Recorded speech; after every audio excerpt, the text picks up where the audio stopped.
Hello everyone, Helen here. I do hope you're okay and thank you for coming to join me today. And just a very quick but extremely heartfelt thank you for all the comments that you've been leaving me over the last few podcasts. I think it's a little while since I said thank you, but they really mean such a lot to me. Thank you ever so much. But thank you just for watching, and if you remember to give me a like, that's really great. Thank you. But you can see I'm in the camper van, so we're off on another camper van trip today. So let's, without any further ado, let's get going. A couple of podcasts ago, right at the end, I showed you a photo of the passengers that came along for this trip, and I labelled it 5 Go Off in a Camper Van, just as a bit of an amusing nod to Enid Blyton's famous 5 stories. She wrote one called 5 Go Off in a Caravan. And one of my lovely viewers, Mary, wondered who the 5th member was, unless the tiny rabbit that was in Dapper Donkey's pocket was included. In fact, I didn't realise that Dean the dog was hiding under the cushion when I was taking the photo. So here's another one of the 5 passengers who came with us on this trip. Florence and Dapper the donkeys, Meg and Pearl and Dean the dog. Phil might be thinking that he needs to place a limit on the number of extra passengers that we take in case I start getting too carried away and there's not enough room for the pair of us. Anyway, we set off from Durham in the late afternoon, heading in a northwesterly direction towards Carlisle. We were off on a return trip to the county of Dumfries and Galloway in the southwest corner of Scotland, ultimately to an area called the Rins of Galloway, at the most westerly point of the county. After a couple of hours' drive, we found our chosen spot for the night, north of Carlisle, just outside the village of Bruff by Sands. We'd been to this spot last year on our way to Scotland and had gone on a walk to the Edward I monument that commemorates the place where King Edward I died in 1307. We reminisced about our previous visit when we'd woken in the morning to find 2 men fixing a wooden bench into place, and we rather liked knowing that we were the first to sit on it. There was no one else there, and we settled down for a quiet night, making fish finger sandwiches for our tea. The rain fell all through the night.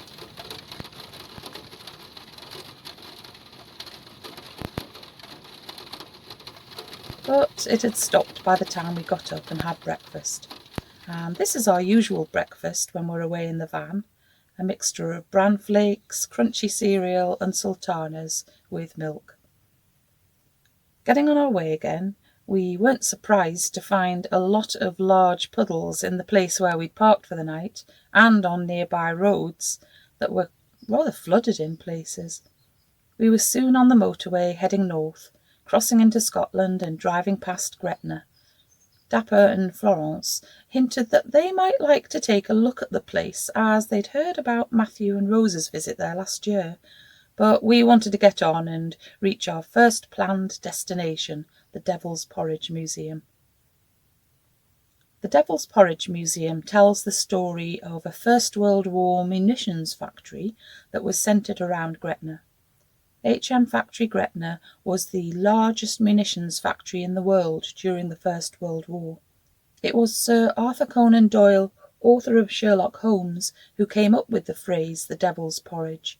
While he was working as a war correspondent, he visited the factory where women were making the extremely volatile mixture that became cordite propellant, destined for the shell-filling factories, and he thought the cordite mixture looked rather like porridge. Before the factory was built, news from the battlefields on the Western Front became increasingly grim, and people soon realised that the war was going to be longer than they first thought. The first part of the museum gave an insight into the terrible conditions that the soldiers suffered in the trenches. It soon became clear that the British Army was losing battles due to a lack of ammunition, and after the newspapers alerted everyone to the scandal, David Lloyd George was put in charge of the Ministry of Munitions in June 1915, which ordered the immediate building of munitions factories. At the Gretna site, which stretched 9 miles across the English-Scottish border, Irish navvies worked at top speed to build the factory buildings, plus living accommodation and churches, shops, schools and other buildings, so that the factory was ready to go into production by August 1916. There were public appeals for women to go and work at the factory, where the work was described as pleasant, healthy and not dangerous, and that conditions were as ideal as they could possibly be.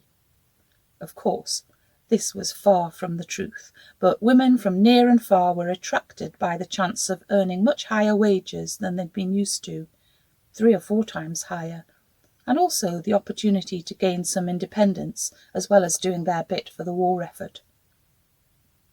Within a year, around 11,000 women were recruited to work at the Gretna factory, not just from nearby areas, but from the Scottish Highlands, Ireland, and northern counties of England, and even from Cornwall. Many friendships developed in the hostels where the women lived, and thought had been given to ensuring that living conditions were good, since this was the way to keep the workforce happy and motivated. So there were all sorts of social activities, such as hockey teams, a brass band, and a theatre. Medical care was provided too. There was a little hospital, and this was essential for a factory where there were so many risks to health and life. Working conditions really were very hazardous. The factory covered a huge area, mainly because the building for each process in the production of cordite had to be kept well apart from the others due to the risk of explosions. There were 125 miles of railway track to transport materials from one building to the next. The Sir James is an example of a fireless locomotive that was used at the time of the factory's operation. To make it work, a pressure vessel on the locomotive was filled with steam to a high pressure, which drove the engine until the pressure dropped too low, when it would have to return to the boiler building to be refilled, safely away from the other factory buildings. The process of making cordite was a complex one that began with the import of niter from South America, which was needed to make nitric acid.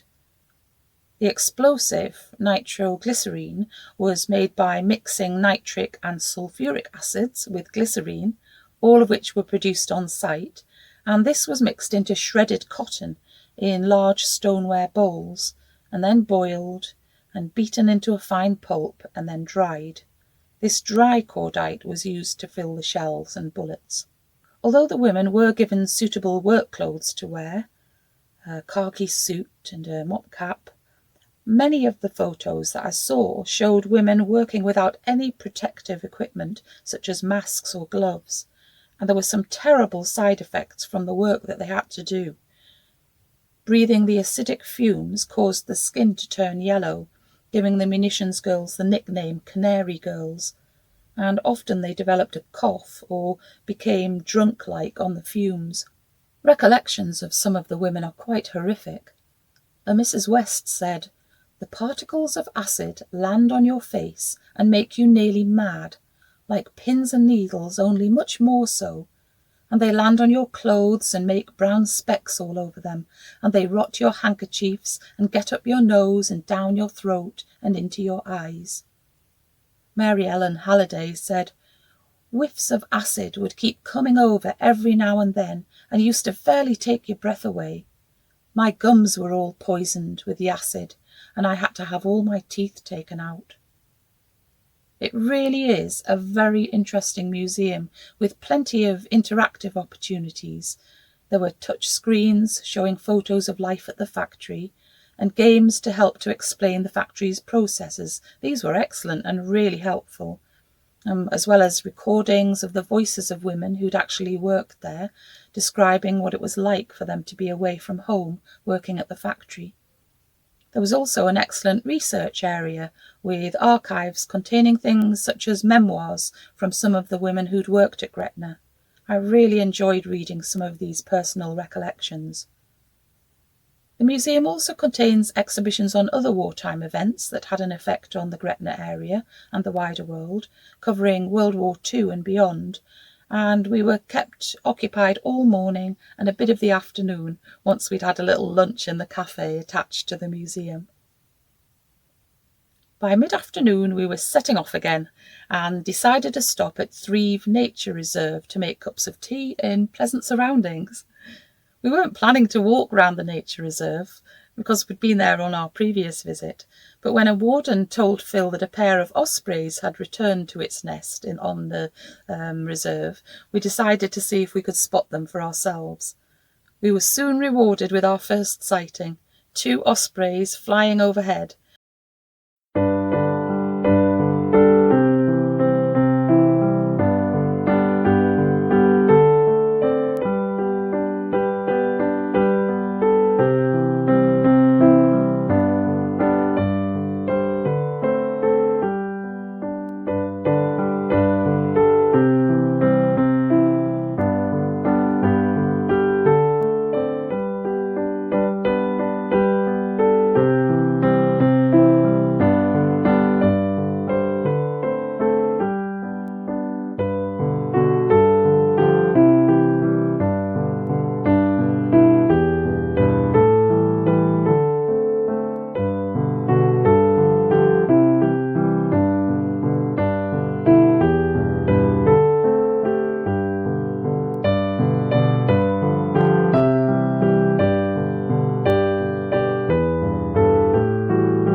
After that, it was time to drive further west and find a place to stop for the night.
The place we found was a little woodland car park at Torres Warren, and quite popular, probably because we weren't too far away from the ferry terminal for travelling to Northern Ireland. But it was quiet and secluded and handy for continuing our journey the next day. We had a very quick and easy meal that evening, a tin of chicken in white sauce with a pack of pre-cooked vegetable rice, and we really enjoyed it. Overnight rain disappeared when we were ready to set off again, this time heading for the Mull of Galloway, the most southerly tip of the Rins of Galloway, and actually the most southerly point in Scotland, which we realised later was on the same latitude as Bishop Auckland, just south of Durham in England.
We were aware of the weather forecast for very strong winds, which had been named as Storm Kathleen, and we probably chose the windiest possible spot to go that morning.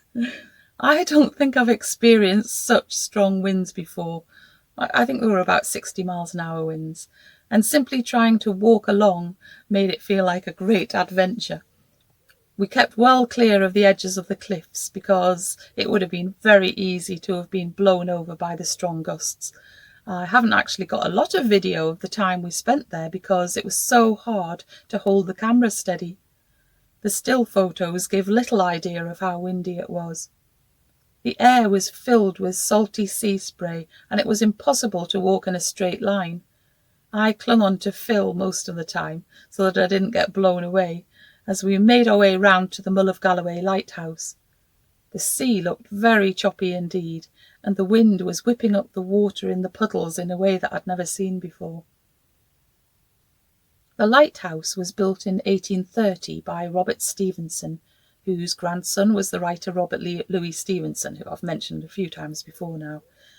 It's sometimes open to visitors, but not on the day that we visited. It was interesting to see how far away some places were from this point. Only 42 miles to Belfast in Northern Ireland, but 293 miles to London. The lighthouse was one of 200 lighthouses that were built to allow ships safe passage around Scotland's wild coastline, and it cost £9,000 to build, which in today's money is about £9 million.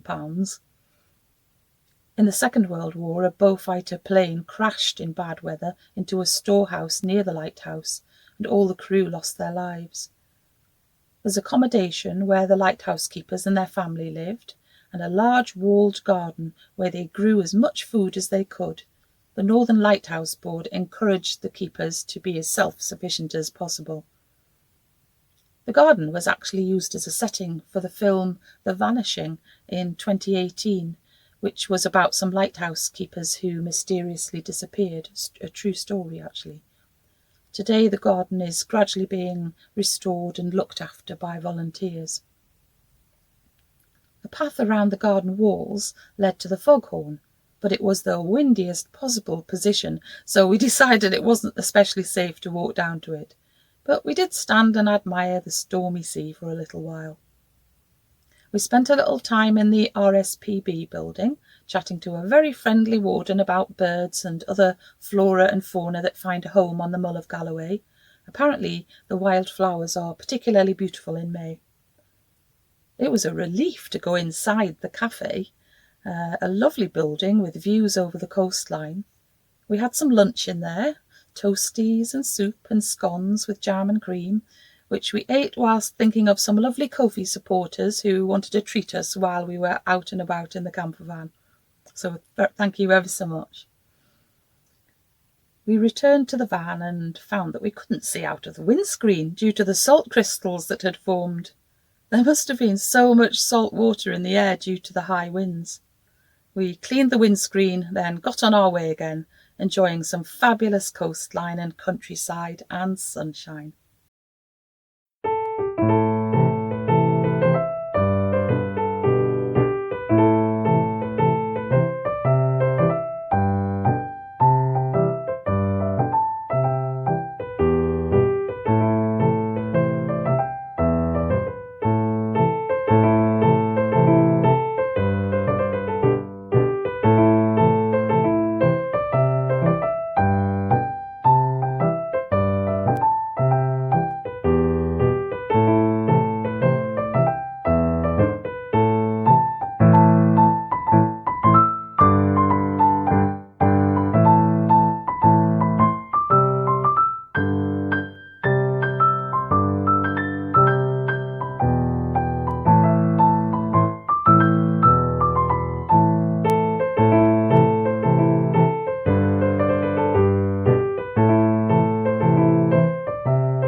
So that's where I'm going to finish this time. That's kind of halfway through our trip. So there's lots more to share with you, and I'll be back again very soon with the other half of that trip. So until I see you again, keep nice and busy, take good care of yourself, and I'll see you soon. Okay then, bye.